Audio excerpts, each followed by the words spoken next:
Welcome back to my YouTube channel. It has been a long hiatus here in this YouTube space, but in my defense, winters in northern Wisconsin get kind of long. So I guess I just kind of got in survival mode. And I also feel like when I do a video, I should offer something informational to give you guys.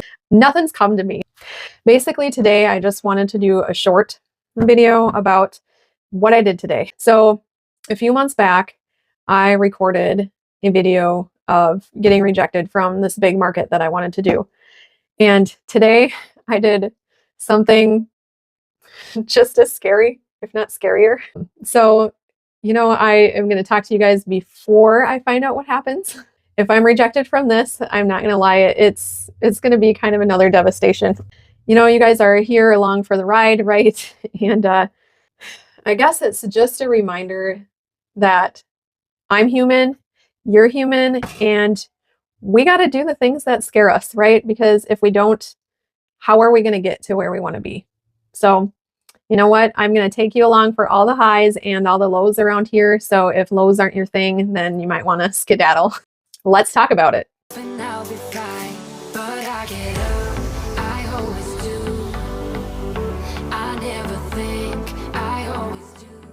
Today, I applied, or I shouldn't say applied.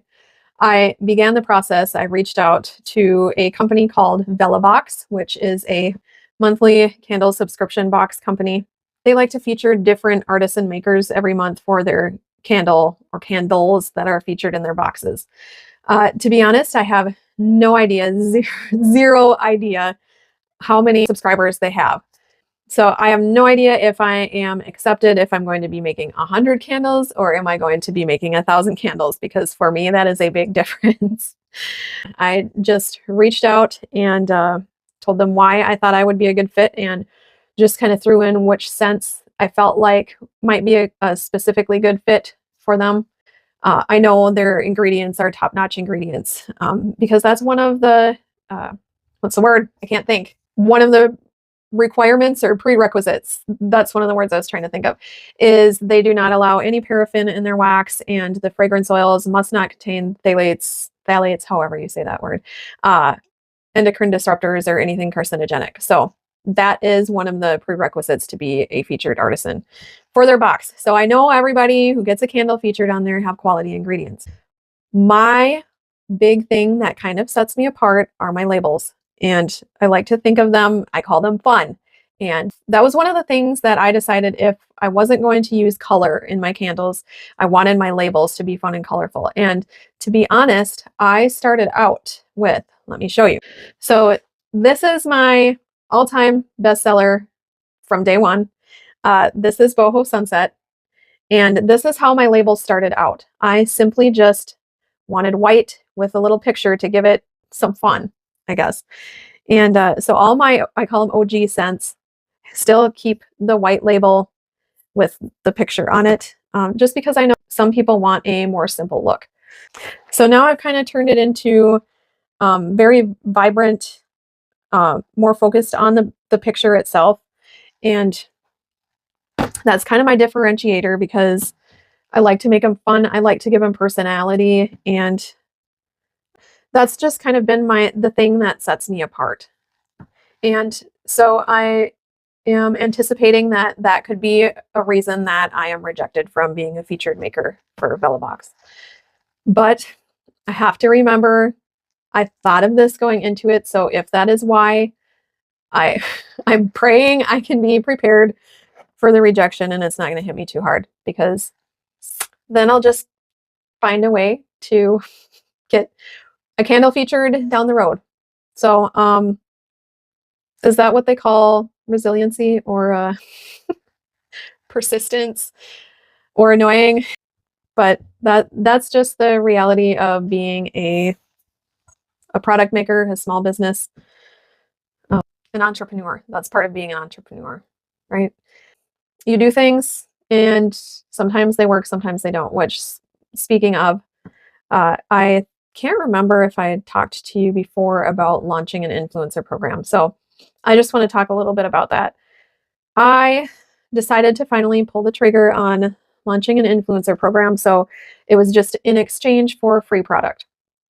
because I don't have the money to pay influencers yet. Anyway, I sent out free product, and if I'm just being completely 100% transparent, it has not paid off, not even a little bit. I sunk a lot of money into sending product, and not to mention my time. And so I don't know if that's on me or if I'm just not finding the right audience or what it is. And I don't want to talk badly about it because I am so appreciative of all of the people who, like, it still flatters me. Sorry, I'm not used to microphones. Um, who wanted to represent our brand, who love the products and believe in them.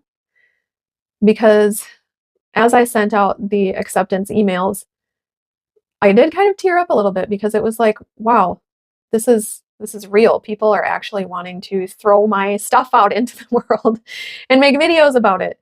So, I mean, it's just been awesome to see their creativity and all of that. So, I don't want to say anything bad because I don't think it was anything on them.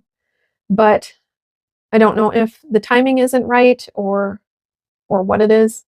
But when I figure it out, you can bet I'll be back here to talk about why my first influencer launch was a flop. I last spring decided to also start a wholesale campaign, and that one did pay off.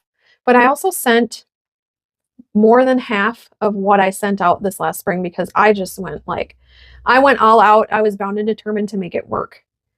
And I spent hundreds of hours with that campaign. So it did pay off. And this last campaign, I only got one, I shouldn't say one, I did get 2 orders. So, but maybe some other connections orders will happen down the road. We'll see. But that's the hard part of being an entrepreneur is you don't get to just punch into a clock and automatically know you're going to be making this much money. You have to work at it. You have to market yourself. You have to keep throwing yourself out there. And even if you land an account, a wholesale account, that doesn't mean you have them forever. You have to stay relevant. And so there's just a lot more to it that people don't realize, and they just see, oh, you get to work for yourself and set your own hours. But honestly, I work more than I did when I worked a quote real job, and I make less money now. So it isn't necessarily all the world cracks it up to be. Would I trade it for the world? No. Am I grateful? Yes. Because Jordan does still work his full-time job so that I am able to be a mom and do this. So I am grateful. And I have to try and remember everything that I have done so far, because otherwise it's easy to get in that slump and start second guessing yourself and whether you should throw in the towel. So just some real talk for you today. This ended up being longer than I thought, but anyways, I guess I hope I just can offer you guys some encouragement to hang in there and just keep trying, send the email even when you feel like your stomach's going to fall out your butt. So there is my life's advice. That is it for this video. If you enjoyed my commentary, please go ahead and like, share, and subscribe to my YouTube channel. Thanks for joining my cozy corner of the internet for all things candle. See you next time.